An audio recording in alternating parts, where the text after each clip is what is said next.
So yung mga banateros, mga kabiyaya, isang mabiyayang araw po sa ating lahat at welcome back to my YouTube channel. Jay Guevara TV nga po pala, isa sa mga banateros brothers. Ito, pag-usapan ho natin tong revelasyon ni Attorney Rowena Guanzon na inilahad niya nga dito kung gaano kalakas itong mag-amang Duterte.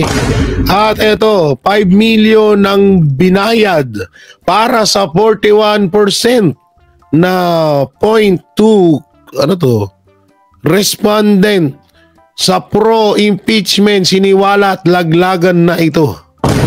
Oh, grabe, no? Ito yung nung nakaraan parang napag-usapan na about sa impeachment. 41% daw yung yung survey, anak ng po. Saan bang galing yung survey nyo? Sa Planet Nemi? Baka si Clearing tsaka si Tito Piccolo yung dyan, in-interview nyo. Oo, at eto, matapos mabisto si ni Magalon BBL lumagapak na sa survey, Ted Pylon nagbabala. Galit na ang tao. Grabe ito, no? So, syempre, bago natin ito simulan, don't forget to like, share, comment and subscribe sa ating YouTube channel. Pipindot na lang din po yung bell button para lagi kayong updated sa ating mga video araw-araw. At syempre, pakidamay na rin yung join button at super thanks natin dyan. Alam nyo yung pag-like, pag-share nyo ay doon po nalalaman ng iba pa nating mga kababayan kung ano ang tunay na balita, dahil alam naman natin ng ibang mainstream media ay natapalan na ng pera. Samantala, nandito ang aking isa sa mga kamuka, isa sa mga kahawigang ko, isa sa mga ka-look-alike ko, na walang iba kundi si Mayor Basti Duterte, na namigay ng tulong sa barangay serbisyo publiko ng mayor ng Davao na si Sebastian Basti Duterte. Oh, ito dapat ang tinutularan ng iba. Yung nga yung pinakamasakit dito, mga kaibigan Pag yung gobyerno nakapokus lang sa panggigipit at pangbabalahura sa mga Duterte, paninira sa mga Duterte. Samantalang ang mga Duterte, lalo na si VP Sara, si Mayor Baste, si Congressman Pulong Duterte at si PRRD ay nakapokus pa rin. Lalo na si PRRD. Mas ginagampanan pa nga ni PRRD yung trabaho ni Marcos Jr. Sa totoo lang, kahit na hindi na siya yung presidente, talagang may kitaan mo pa rin ng pagmamahal sa bayan natin itong si dating Pangulong Duterte. O, tingnan niyo yung mga Duterte, nakapokus sila sa pagtulong sa mga kababayan natin. Samantalang yung mga hinayupak na pinapasahod natin, pinapalamon natin sa pera natin, yan mga tao dyan sa gobyerno. Hindi ko naman kayo nilalahat, pero yung iba dyan, nakapokus lamang po kung paano masira ang mga Duterte. O, tingnan niyo dito, yan talagang ito yung kinaganda sa mga Duterte at ito yung kinabilib. Lalong-lalo na ako sa mga Duterte dahil talagang pinapakinggan nila kung ano yung mga hinanaing ng taong bayan sa kanilang mga nasasakupan. At ito, makikita nyo rito, ang daming tao, mas marami pa yung tao dito kaysa dun sa Magdalo Rally. Kaya tinawag na Maglangaw yun Maglangaw Rally. Mas marami pang tao dito, na dumalo kaysa dun sa rally na yun. O yan, kitang-kita nyo at harap ko, swerte naman itong mga to. Nakaharap nila ang kakambal ko na si Mayor Basti Duterte. O yan ang tunay na totoong serbisyo. Hindi yung puro anak ng teteng, puro paninira sa mga kapwa nila politiko. Mayor Basti Duterte naka ripside clothing. Oo, ganun kalupit, di ba? Mas marami pa tao dito kaysa doon sa rally. Ayot na yan. Kaya hanggang ngayon hindi matalo-talo yung mga Duterte kasi talagang nakapokus ang mga Duterte sa pagtulong para sa mga kababayan natin Kikita nyo talagang harap-harapan niyang kinakausap yung mga kababayan niya sa Davao para marinig ang hinanaing nito. Yan, sampal sa mukha niya. Mga yudipunggol kayo. Puro kayo pamumulitika, samantalang mga Duterte tuloy-tuloy sa pagtatrabaho at tawag dito, pag serbisyo sa ating bayan. Ano pa ba yung ano tong nakita ko tong kay Amy? Ano na naman to, Amy Marcos? O eto, balita ng News 5. Hindi pa man nagsisimula ang campaign period para sa 2025 election. Dalawang senatorial candidates na ang gumastos ng mahigit 1 billion para sa advertisement spots sa telebisyon, radyo ayon sa isang report. Grabe, no? 1 billion? Grabe, biro nyo ito dito kayo magtataka. No? Flex natin yan. Dito kayo magtataka sa mga nangangandidato. Gagastos sila ng napakalaking pera para lang manalo. Tapos, pag gumastos nila, alam nilang mababawi nila yun. Totoo yan. Kasi kung pagtulong ito yung pinaka malaking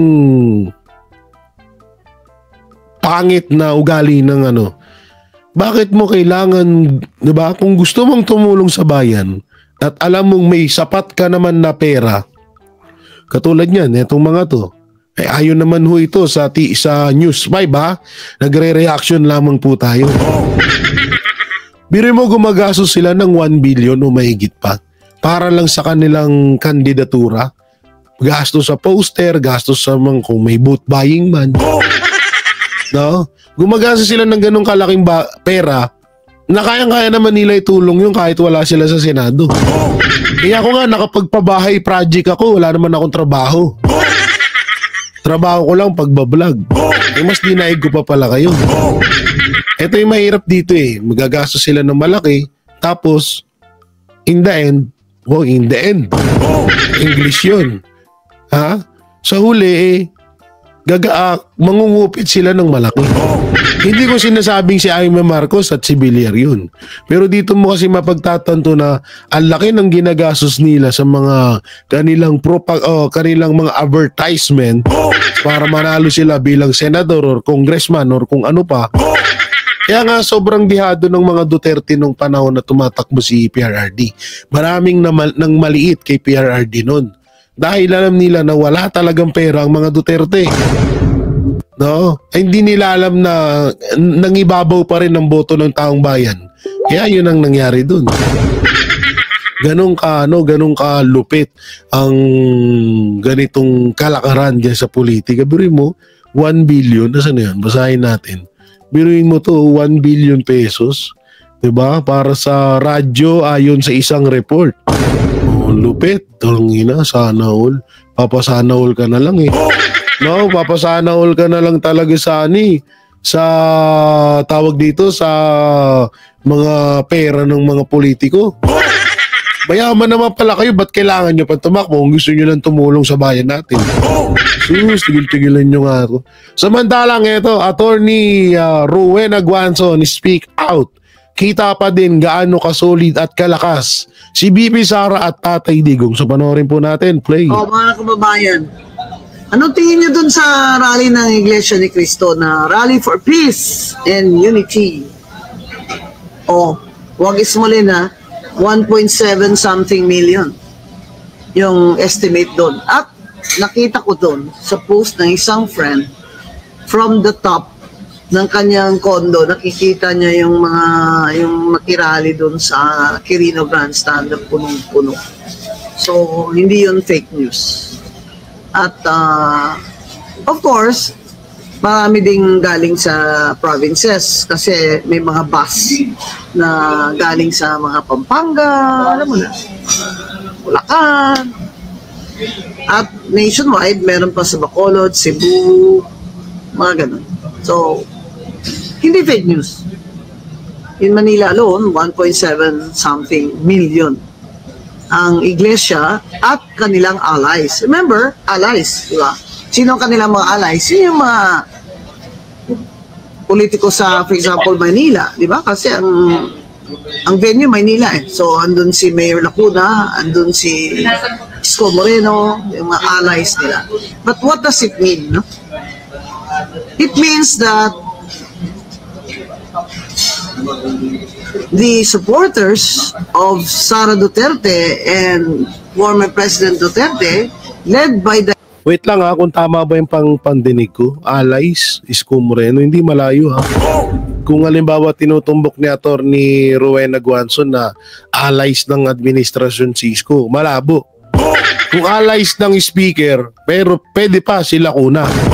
Pero si Isko malabo ha. The iglesia can muster 1.7 million, no? And stay for one day. May discipline sila. But can they sustain it? We do not know. Kasi isang araw lang naman, di ba? Pero nationwide. Now, abangan natin kung sa 31 ang Clergy and Citizenry for Good Governance na rally ay makaabot ng 1 million sa EDSA Shrine. Now, ito naman, ito yung mga allies naman ng kakamping. Ma'am Rowena, umabot naman ah. Umabot naman, 1. Oh, wala pang 100. Gago! Umabot naman, naka 100 naman eh. At least ang sabi nila is 1, di ba? O kung halimbawa yung sa Iglesia ni Cristo is 1.7 ang dumalo doon, no, sa kanila nag-1 naman eh. At least hindi na wala yung 1. Di ba? Tapos nadagdagan ng 2 0, kaya 100. Gago! Yung mga nag-EDSA, Dilawan, yung mga middle class, at Catholic religious. Okay, Catholic religious. Now, noong EDSA 1, nakita natin na it was really a call led by, di ba, Cardinal Sin. So, nung nawala si Cardinal Sin, it was a major loss, di ba?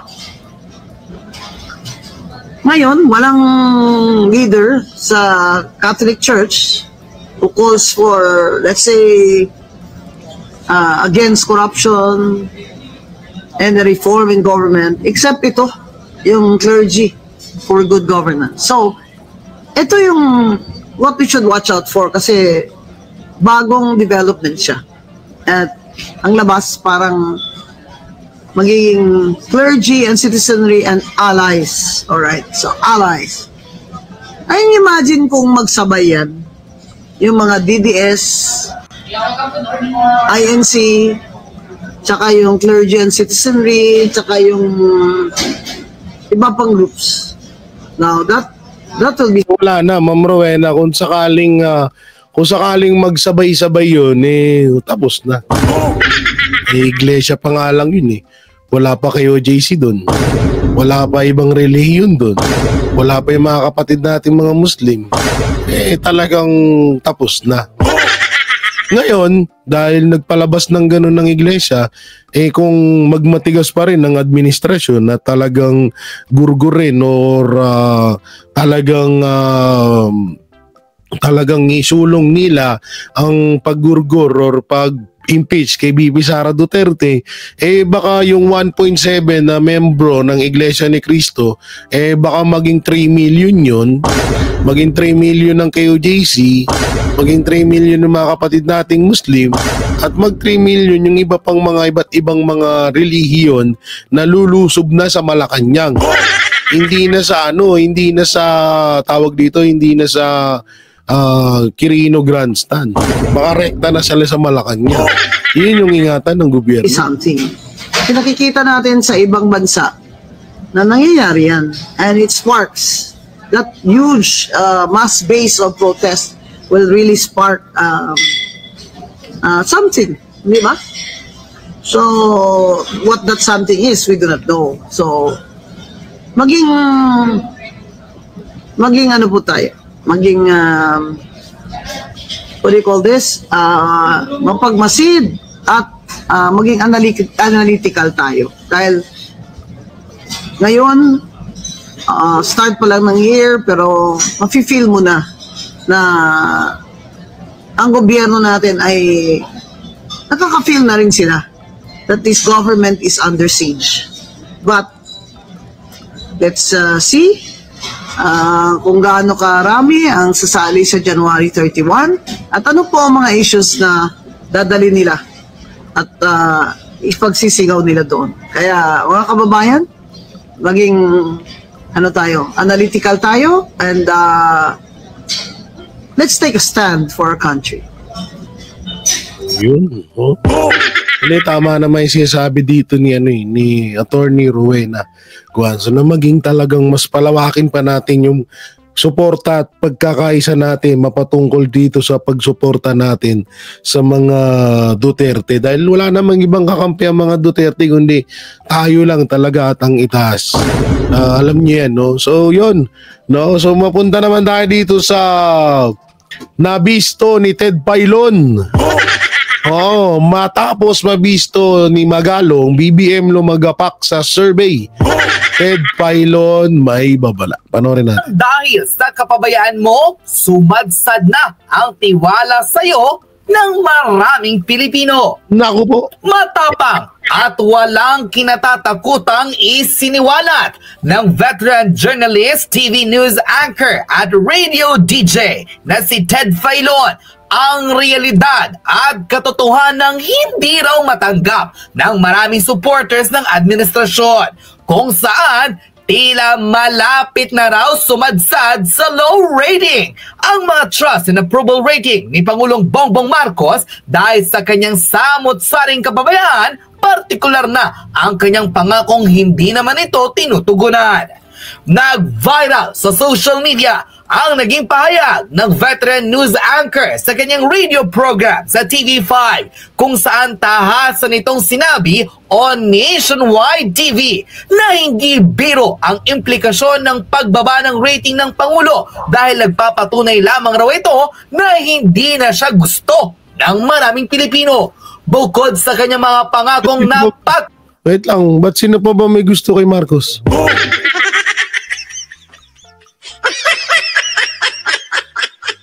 Andyan lang siya kasi presidente siya eh. Pero kung tututusin, kung hindi na siya gusto, talagang ayaw na siya ng taong bayan. Ikaw ba naman, eto lang bakit mo ikakayaw si Marcos? Kasi ganito yung dahilan. Una-una, nagmahal ang bilihin, nagmura ang shabu.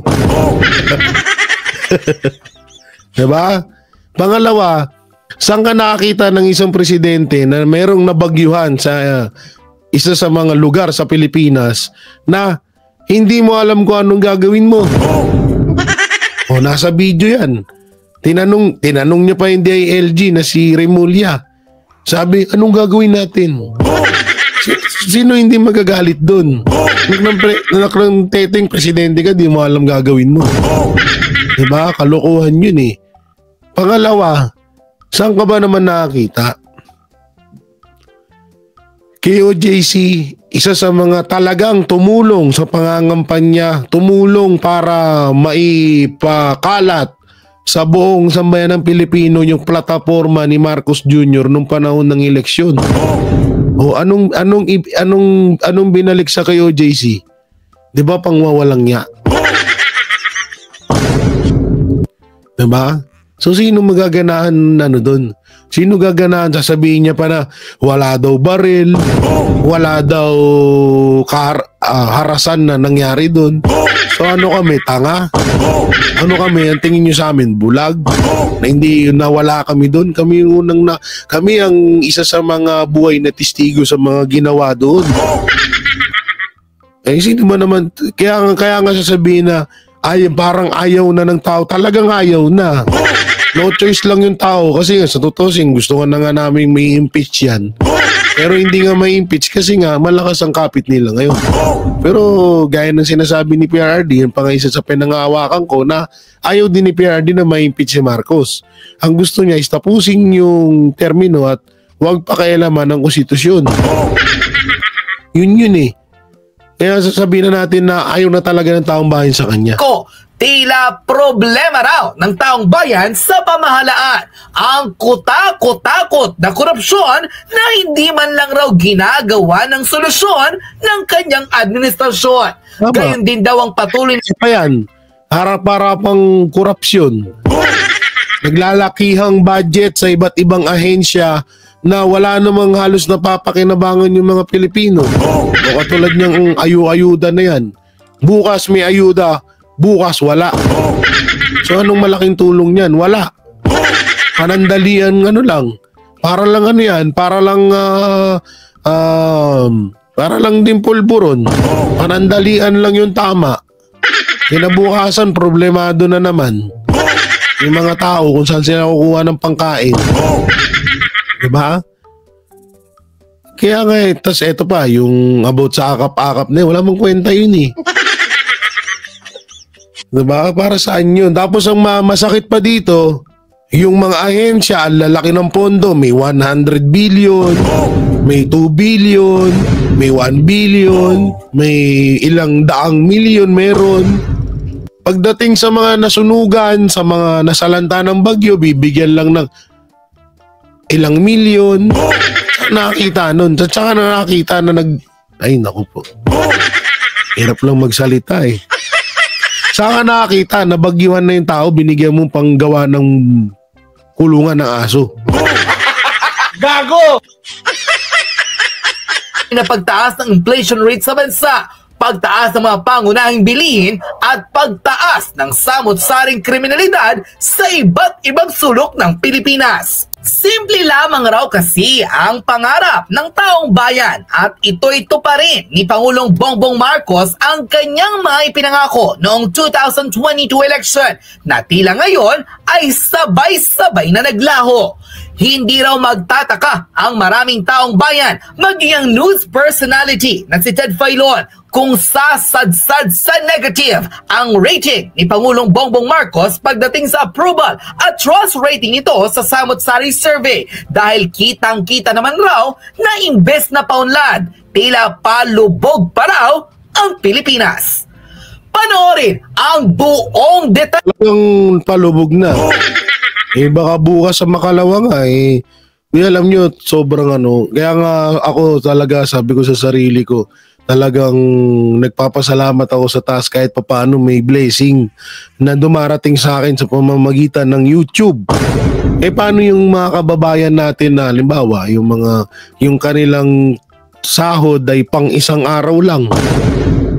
Biruin mo ang sahod ng construction worker, isa sa pinakamahirap na trabaho dito sa Pilipinas, si helper nagkakahalaga lang ng 500 or 600, diba?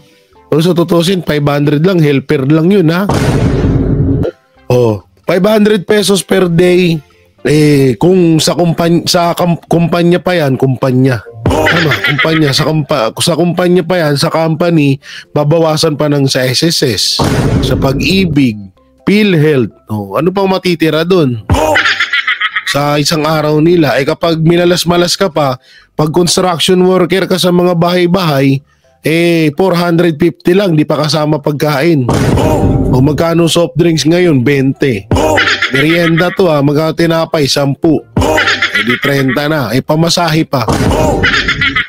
Jackpot ka kung may motor ka. Nahuli ka pa. Yung enforcer, buaya din. Wala na.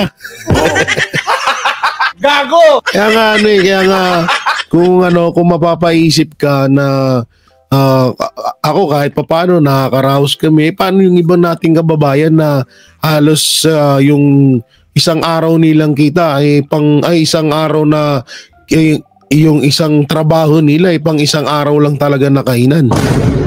Yun yung hindi naisip ng gobyerno kasi eto pa, ba't ewan ko ba, para tayo nakulam no? Para tayo nayanggaw. Para tayong tag dito na anong tawag doon, yung pag may gusto kang babae, tag doon? Nakalimutan ko na tawag doon. Para tayong na ganon, no? Na hindi natin naisip na bakit natin binoto si Marcos Jr. Hindi naman dumaan sa kahirapan to. Bata pa lang, mayaman na to. Paano magkakaroon ng puso ito para sa mahihirap, hindi nga dumanas ng hirap to. Diba? Hindi ka tulad yan. Kahit paano, si PRRD, sino pa bang mga si Isko Moreno, at least yan mga nagdaan sa hirap. Si Pastor Apollo Siquebuloy, diba? Dumaan din sa hirap. Itong mga to, ito si Marcos, nagdaan ba? Simula nung pinanganak yan lumabas sa puwerta ng alaga nilang kalabaw yan mayaman na yan. Gago! Diba? Yun So may talagang tayo ewan ko ba, nabudol talaga. Hindi, natutusin, hindi rin budol Mas matindi pa sa budol lang nangyari. Pero nagbumoto tayo ng isang presidente na hindi man lang dumaan sa kahirapan. Tuloy. Talye at nakakamanghang pananalita at pang-real talk ng veteran TV news anchor na si Ted Pailon, kung saan isiniwalat ang katotohanan sa likod ng napakababa at sumasadsad na rating ni Pangulong Bongbong Marcos matapos itong maluklok bilang ika-17 presidente ng Pilipinas. 3 taon nito sa pwesto, nagbigay lamang raw konsumisyon at paghihirap sa maraming Pilipino. Panoorin ang full video. Sa loob po ng panunungkulan ng Pangulong Marcos magmula noong June 30 ng 2022 hanggang ngayon, ito ang pinakamabilis na bagsak. Nilang pareho. So, magmula sa excellent, yan, di ba? High, yan. And then, tawag ka rito, yung isa pang level. And ngayon po, nasa moderate. Ang next niyan, low na, mababa na. So dito ho talaga maaari nating sabihin, kasi ako naniniwala ko sa sino man pong presidente ng Pilipinas o ano man pong matataas na posisyon sa gobyerno, they have the capability and resources to conduct monthly survey practically. Nagsasurveyan sila. May sarili silang survey firm actually. Opo, at buwan-buwan alam nila yung trust at approval ratings nila. At sigurado ako, itong gantong mga kilos po na siguraduhin, kasi nga yung promise na 20 pesos, di na matutupad yun Hindi na ho matutupad. Na talaga. Una tayong umasang matupad yun. 20 pesos na bigas, 4 pesos na pamasahe sa jeep. Pwe. Gago! Hindi, totoo. Balsik file laway ko. Diba? Wala, tama yung sinabi ni Ted Pailon. Hindi na natin asahan yun. Anak natin, ang asahan natin kung kailan, kung aabot pa ba or kung kailan mawala ang mga buwaya sa administrasyon. Yun na yung hinaantay na lang natin ngayon. Kasi yung pangakong pagbaba ng pamasahe sa transport station, transportasyon, diba? Yung mga pamasahe, 4 pesos, wag na yun. Bigas, 20 pesos, wag na yun. Pulburon, shabu, 20 pesos, pwede pa.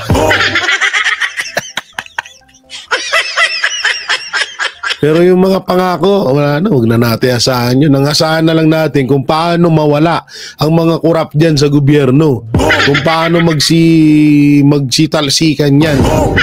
Oo, alalahanin nyo ha, matagal-tagal pang pagtitimpi. Matagal-tagal pang pagtitiis ang aantayin natin, 2028 pa ang eleksyon.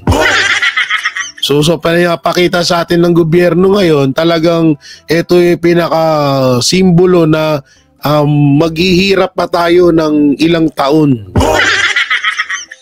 Bagay, babawi na lang tayo. Ngayon, jeta-jeta muna tayo, bawi na lang tayo pag panahon na ulit ng mga Duterte. Doon na lang tayo ulit magpakabusog.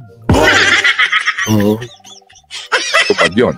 So dahil dyan, ito nga po, di ba, ang kantyaw lagi sa gobyerno, presyo ng pagkain, bigas ang pangunahin na sanhi ng mabilis na inflation. So may kaugnayan ito, itong ganito pong gawin na you're diverting the issue sa totoong dahilan kung ba't mabababa, bakit ba mataas ang presyo ng bigas. Yun, sa pool. Yung sinasabi ko.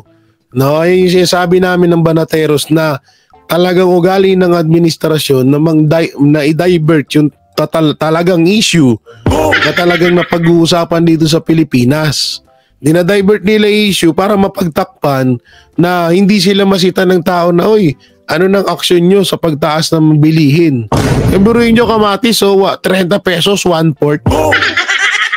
Ang sarap-sarap ng kamatis si papakin, ang sarap ng kamatis si ulam sa kanin. Oo, sarsyado mo lang yun, wala sibuyas, bawang lang katapat nun, panalo na. Paano mo magagawa ngayon? Ultimong kamatis, 30 pesos, 1/4. Partida, nagbago pa yun. Bumaba pa yun. Kaya talagang grabe na talaga to eh. Right? So, ngayon, dahil dito sa isyong ito, sigurado ako, lalo pang gagawa ng kung ano man po mga pakulo itong DA ng kung ano-ano, para lang po matanggal yung init sa tanggapan ni Presidente at maibaling ng taong bayan ang ating pong muhi o ang ating galit, ang diskontento sa sinasabing dahilan kung ba't mataas. Kasi ito, tama din doon sinasabi ni Ted Filon. Ibinabaling sa totoong issue yung impeachment laban kay BP Sara Duterte para yung galit ng taong bayan para pumukol doon sa issue na yun. Pero hindi. Ang talagang sumasalo ng galit ng taong bayan ay yung mga congressman. Na ayan yung tinatawag nga natin puppet ng administrasyong Marcos. Puppet talaga sila. Sila ang sila yung parang halimbawa, gera o katulad niyan ngayon. Gera ng pambaba sa kanila. Nasa front yung mga congressman. Hindi ko lalahatin sa congressman pero yung ibang congressman nasa front. Totosin, mas nauna sa una, lalo na yung mga NPA na sa front yan. So sila yung tatanggap ng pangbabatikos ng taong bayan. Tapos nandito si Martin Romualdez, nandito naman si Marcos sa pinakauli. So paano matatamaan paano matatamaan si Marcos ng mga masasakit na galit ng taong bayan dahil may mga puppet at may mga naka-front nga sa kanila. Walang iba kundi yung mga congressman. Diba? Tingnan nyo ngayon about impeachment kay Bibi Sara Duterte. Sino sumasalo ng galit ng taong bayan? Di ba mga congressman?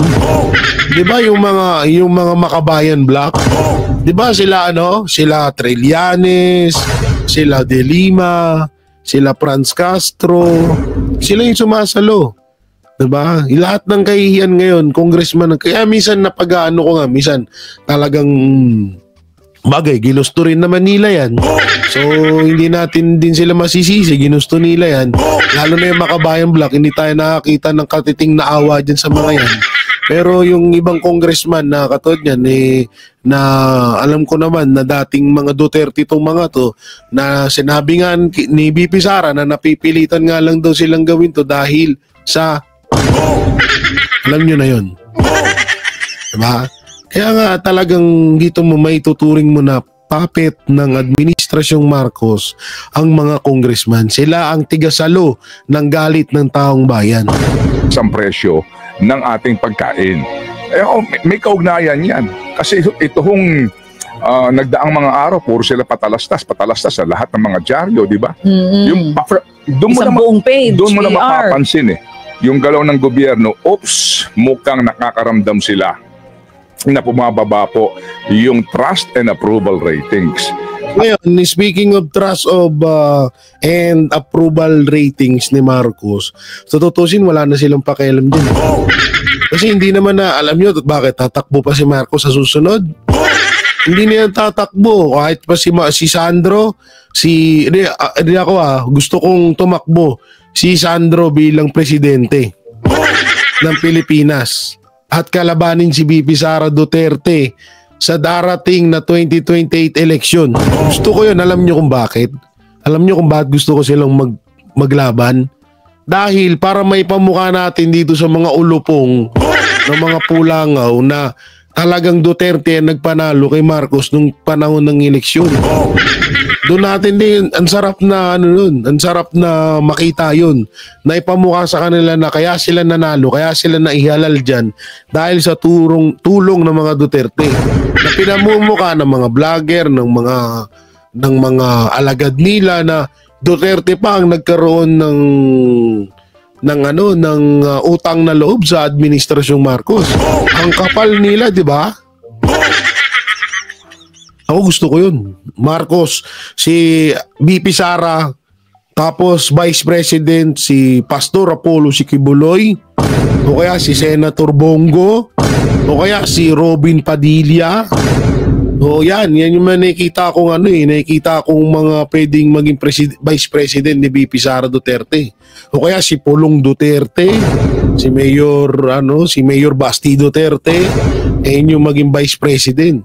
Diba? Pero wait lang, isip tayo maigi. Pero kung sakali man mapasok si Pastor Apollo Sikibuloy bilang senator at mapatunayan sa taong bayan kung gaano kaganda ang hangarin niya, maganda niyan sa susunod ay maging Vice President siya ni VP Sara Duterte. Yan yung nakikita ko talaga dyan, talagang gusto kong mangyari yun. Ngayon, sa kabila naman, gusto kong maging kalaban ni VP Sara Duterte at ni Pastor, kung sino man ang magiging Vice President ni VP Sara Duterte, ay etong si Sandro Marcos at etong si Martin Romualdez o kaya si Tulfo. Yan, si Erwin Tulfo, si Rapi Tulfo. Malamang yan naman natang magiging bata nila. Oo, may parang mas mataas pa nga rating si Tulfo kaysa kay Marcos. So siguro si Sandro, sabihin na natin wag. O kaya ganito na lang, si Romualdez ang presidente, tapos si Rapi Tulfo ang vice president. O kaya si Rapi Tulfo ang presidente, si Romualdez ang vice president. Mas maganda talaga si Sandro para maisampal sa mukha ng lahat ng mga anti-Duterte na ang nagpanalo sa mga Marcos ay ang mga Duterte. Ako gusto ko talaga mangyari yun. Kailan kaya mangyari yun? Sana mangyari na para magkaalaman. So yun, mahaba ang ating talakayan. Ano ho ba ang implikasyon nito? Kapag po sumadlak po sa bumaba ng bumabayan, yung governance mo ay hindi matibay. Nangyari ang panahon ni Gloria Arroyo na talagang negative na ho yung kanyang trust ratings and approval ratings noon. Kaya lagi siyang aligaga, di ba? Na baka may mga nagtatangka sa kung ano-ano. Hindi magandang pangitain po yan. Nung panahon ni Arroyo, alam nyo, wala din ako maisip na magandang ginawa si Arroyo. Bukod dun sa nag-wheelchair siya tapos naglagay siya ng dito. Wala akong ibang maisip Pero halos hindi nagkakalayo. Hindi, mas matindi si Marcos Mas matindi talaga si Marcos ngayon. Kakaiba talagang presidente to. Oo, kaya nga ito na wala silang pakialam dyan sa ratings na yun. Tsaka ito mayabang ang administrasyon. Kasi alam nila na hawak nila lahat. So walang gagawa sa kanila ng ngayon ang nasa isip nila. Kaya sabi nga ni Cathy Binag, lahat ng mga ganun. Hindi ko sinasabing si Marcos yun Pero yung mga gumaganon, kadalasan yun parang mataas ang tingin sa sarili, gwapong-gwapo, bangong-bango. Ganun yung mga datingan daw. So, para sa akin, hindi yan sila nababahala. Kahit bumaba yung trust ratings. Kaso, sampal sa mukha nila yun. Gago! Diba? Sampal sa mukha nila kasi biruin mo, hanggang ngayon, mas mataas pa rin ang trust rating approval ng vice presidente kaysa sa presidente. Diba? Mas nakakaya yun.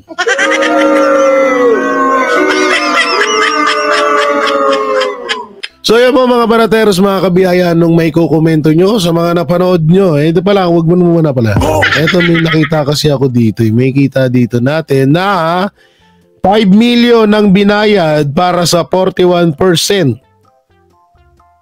2.1k na respondents sa pro-impeachment siniwalat laglagan na ito. Grabe.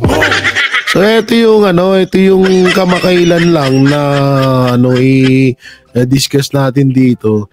Ito yung kamakailan lang na na umugong na balita na 41%. So yun nga, dito sa video to para nagkaroon ng bayaran, no? Katulad niyan, 5 million, no? Dahil na natin, lakihan natin, no? Sa title, 5 million ang binawas, ang binayad para sa 41% na faking or manipulation na ratings. Kung sino nag-ratings niya. Pero mo gumagastos ng ganyang kalaking halaga ang mga anti-Duterte para lang pagmukain na gusto talaga ng taong bayan ng impeachment kay BP Sara Duterte. Yanan natin sila. Kasi marami silang pera eh. Basta tayo dito, chill lang, tahimik, masid-masid, at mag-aantay tayo ng tamang pagkakataon. So yun mga manateros, mga kabiyaya, i-comment nyo lang po dyan ang inyong reaksyon sa comment section. At syempre, don't forget to like, share, comment, and subscribe sa ating YouTube channel. Pindot na lang din po yung bell button para lagi kayong updated sa ating mga video araw-araw. So yun, maraming salamat. Ingat po kayo palagi and God bless and peace and bye-bye. Yan ang Banateros, walang inuurungan. Pag tama palakpakan, pag mali ay babanatan. Yan ang Banateros, boses ng ordinaryong Pilipino. Banateros ay walang makakaawan. Walang inuurungan, Banateros ay tinutulungan.